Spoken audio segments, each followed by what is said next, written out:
पन्हाळा तालुक्यातील मालेगावात अतिक्रमण करणाऱ्याला ग्रामपंचायत प्रशासनाच्या वतीनं सहकार्य केलं जात असल्याचं निदर्शनास आलंय। याबाबत गावातील काही ग्रामस्थांनी आवाज उठवून संबंधित अतिक्रमण ग्रामपंचायतीनं तात्काळ थांबवलं नाही तर आमरण उपोषण करण्याचा इशाराही दिलाय। पन्हाळा तालुक्यातील माले इथल्या विठ्ठल तुकाराम गुरव यांनी अतिक्रमण केलंय।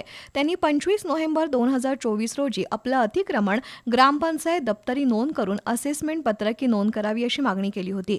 या अर्जाची तातडीनं दखल घेत ग्रामपंचायतीनं दिनांक 26 नोव्हेंबर रोजी मासिक ठराव घालून त्यांचा अर्जही मंजूर केला। अवघ्या एका दिवसात त्यांचा अर्ज मंजूर करून त्यांच्याकडून ग्रामपंचायतीला 15,000 रुपये विकास निधी पण भरून घेतला। त्याच दिवशी त्यांना असेसमेंट उताराही नोंद करण्यात आला।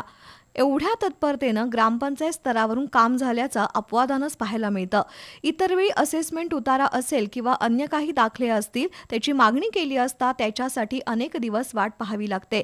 या अतिक्रमणाबाबत महादेव शामराव पाटील, राहुल बाबासो पाटील आणि कृष्णा चंद्र पाटील यांनी जाब विचारलाय। त्यांनी याबाबत ग्रामपंचायत तसंच जिल्हा प्रशासनानं कारवाई करून हे अतिक्रमण तात्काळ काढून टाकावं, अन्यथा आमरण उपोषण करण्याचा इशारा दिलाय।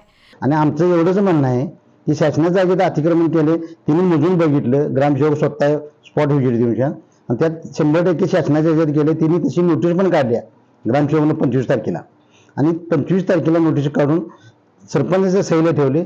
सरपंचाने आज 31 तारखेपर्यंत अद्याप नोटीसवर सही केली नाही। याचा न्यायनिवाड व्हावा, आणि जर हे नाही ह्या 4 दिवसात झालं तर 10 जूनला मी स्वतः महादेव पाटील, राहुल बाबासाहेब पाटील आणि कृष्णा चंद्र पाटील आम्ही तिघं जिल्हा परिषदच्या दारात आमरण उपोषणाला बसणार आहे।